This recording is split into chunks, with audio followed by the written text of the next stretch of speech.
Alright guys, today we're going to be answering a burning question from an artist's perspective. Does Disney have same face syndrome? Do all of their characters look the same? Now this topic came up because recently I was watching Disney's trailer for their new IP Hexed, which is a brand new story in an entirely new world, right? It's what everyone's been asking for instead of the live action remakes and the unnecessary sequels. But still, for some reason, ever since this trailer came out, it's been getting nothing but hate. For every one positive comment, I would see 30 other negative ones. So I thought, what the heck is going on? And naturally, I saw one of the arguments being made that lately people have been feeling like Disney characters have been looking the same. They look like copy and pasted versions of each other. And an artist on X actually did a breakdown of these characters' faces and their face shapes as well as their facial features to draw attention to the similarities between them. Now, as you guys can see on the examples listed on these Disney female characters, they do have very similar facial feature shapes. From the eyes to the eyebrows, there's very little differences between them, especially when you compare them to the works of other studios, to IPs like Arcane or K-pop Demon Hunters. These characters all have very different face shapes and very different facial feature shapes, but I don't think this is a fair comparison. Disney Animation is one studio. These characters are all made by the same studio, whereas these characters are made by different studios. What I think would be more helpful is if we go back in time and compare Disney's old work to their current work. Now, most of our popular and well-known Disney characters, especially the princesses, came from an era called the Disney Renaissance. This began in 1989 with The Little Mermaid and ended in 1999 with Tarzan. Believe it or not, just before this period, Disney's animation was actually in a very stagnant phase. They were really struggling. But with the help of Disney legend Glenn Keane in designing The Little Mermaid, it essentially gave life to Disney animation once again and launched them into a new era. During these 10 years, Disney went on a legendary run, with The Little Mermaid in 1989, Beauty and the Beast in 1991, Aladdin in 1992, Lion King in 1994, Pocahontas in 1995, ending it off with Mulan in 98 and Tarzan in 99. And what I find really interesting with this set of characters is that if you look at the female leads in these movies, there's actually a lot of differences in the shapes that are being used for the designs of their faces. With Ariel, you're getting a very soft and flowy shape, the quintessential essence of a Disney princess. Pocahontas feels much more angular and geometric, and Jasmine has a completely different nose shape. Jane from Tarzan also has completely different proportions in that her lower face is a lot longer. And not to mention Mulan with a completely different eye shape along with a rounder face. What I find really interesting when observing these older characters is that despite the fact that they have a lot of differences in their facial features, you can still very clearly tell by the simple style that these characters all belong to the same Disney family. This is 2D animation, 2D character design at its absolute peak. And then with the rise of 3D animation in the 2000s, that's what takes us now to 2010 to present,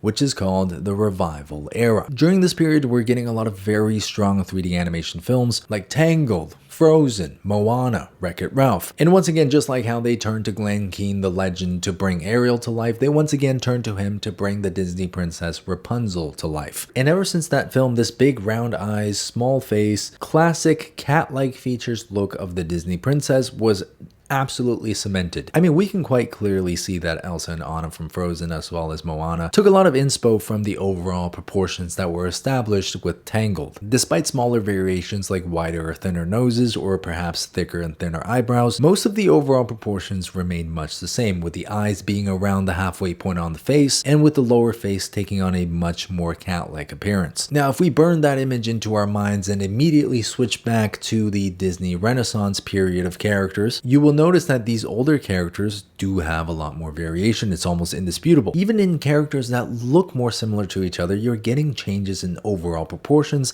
and you're getting much bigger changes in individual facial features. And I think where a lot of people have a problem with this is the face on this new character on Billy almost looks as though it was just taken from these previous princesses and applied onto a new character model. Under one of the initial reveals of this movie, somebody literally replied, "Why do all Disney movies look the same now?" And here's somebody saying Disney shoving the Elsa smirk and at least one braid into everything they do. It's the same face as that girl from Frozen 2. Oh boy, another quirky millennial woman.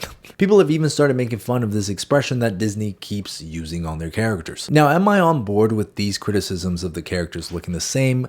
Not fully, and I'll explain why in just a second. But before that, here's an interview with Glenn Keane from August 22nd, 1990 that I think is very relevant to what we're talking about today. The interviewer asked, can you give an example of films that showcase good animation and possibly bad animation? To which Glenn replied, the best thing about Disney animation, I feel, is that we try to encourage animators to be themselves in their animation. Sometimes, in other animated features, there's a formularized look and each character almost acts the same. You can plug any animator into animating that character and they're going to look the same. It shouldn't work that way. Each animator should come up with something completely new, different, and personal. Now that's an almost 30-year-old quote that I feel like might actually apply today. Let's take this expression for example. Fundamentally, there's nothing wrong with this expression, but the problem people have with it is because they use it on every single character. How many people have you seen make this expression in real life? I don't think I've ever moved my face that way. It's a great expression, it's a quirky expression, it's quite unique, but it's not universal. And it shouldn't be applied universally to every single character, right? But also let's talk about this. This is one of the concept artworks for Hexed for this new upcoming movie. Look how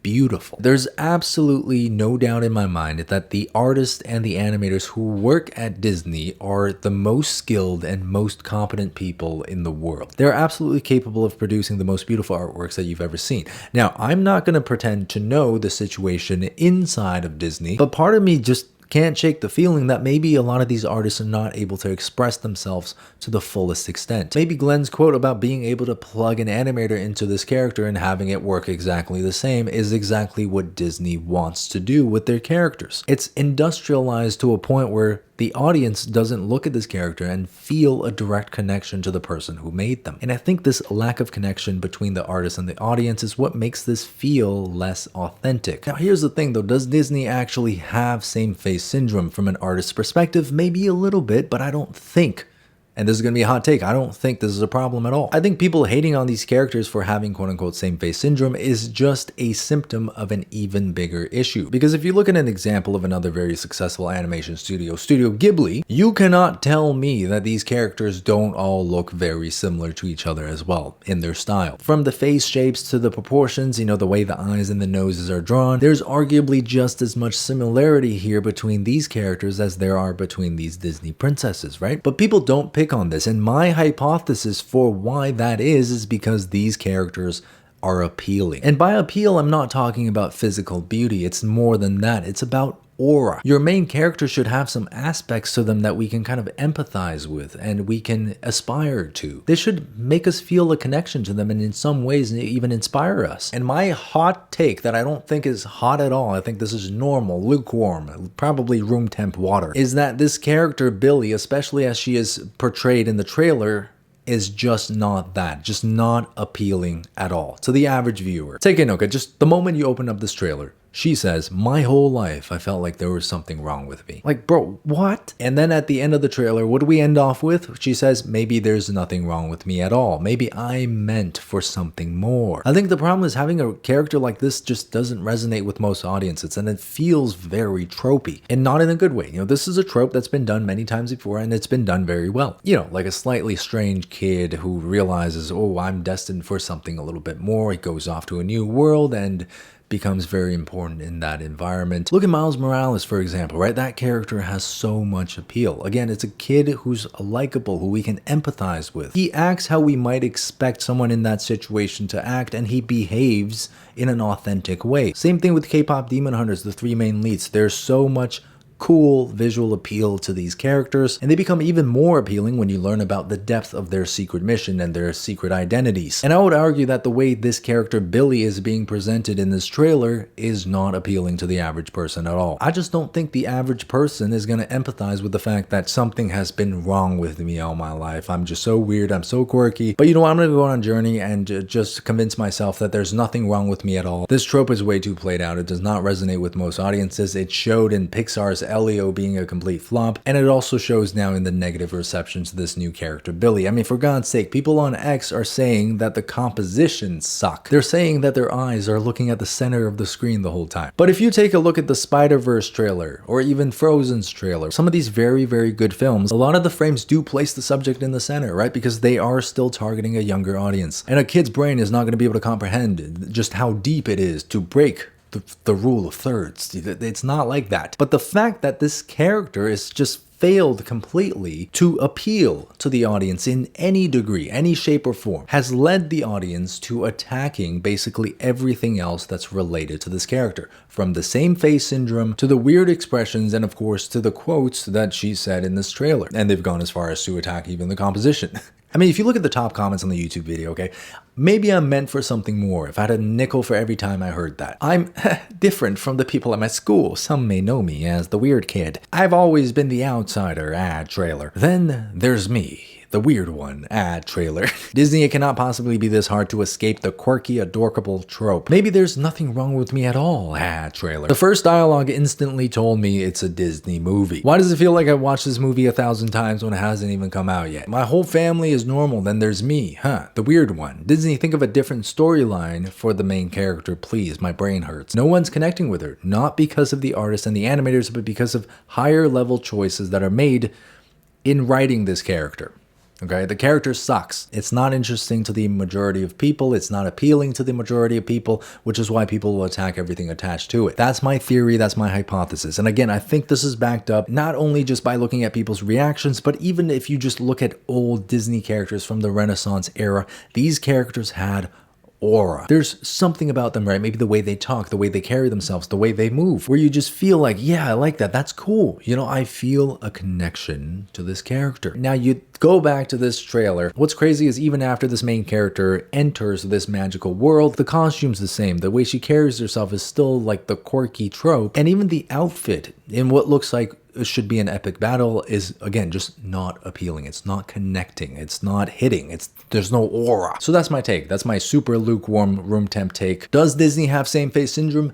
Maybe a tiny bit. Is that really the problem? I don't think so. I think the hate they've been getting for the same face syndrome is just a symptom of something else that has gone wrong. Anyways, guys, because Disney has inspired me as an artist, you know, for many, many years growing up, I thought this would be an interesting topic, you know, just to see how things are kind of shifting, things are changing. Please let me know your guys' thoughts, whether or not you agree with what I said in this video. And if you have alternate theories, please also let me know. I'd love to hear your guys' thoughts on this as well. I'm going to try to keep an open mind about this. Obviously, my opinion is just my opinion, and you're more than entitled to have a different opinion. Having different opinions is one of the most beautiful things in the world. Could you imagine how boring things would be if we all thought the same, right? Anyways, that being said, if you guys want to see more art-related content, feel free to subscribe to my channel. Check out my Patreon for monthly tutorials. In the next one, guess what I talk about? Gesture drawing. Super fun, easy, quick practice to get better at drawing characters and drawing poses. Thanks so much for watching all the way to the end. Hopefully I didn't bore you with my rant. I will see you guys on the next video.